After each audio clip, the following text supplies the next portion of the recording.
โปร 14 แถม 3 มีอยู่จริง รวมเป็น 17 ซอง 280 บาท แคชชี่สกินแอนด์โค้ดโปรนี้คุ้มที่สุดของเดือน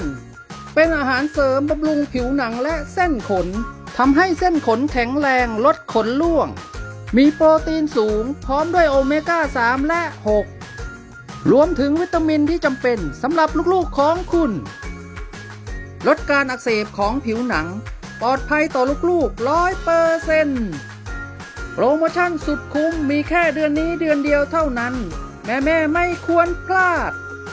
แคชชี่สกินแอนด์โค้ด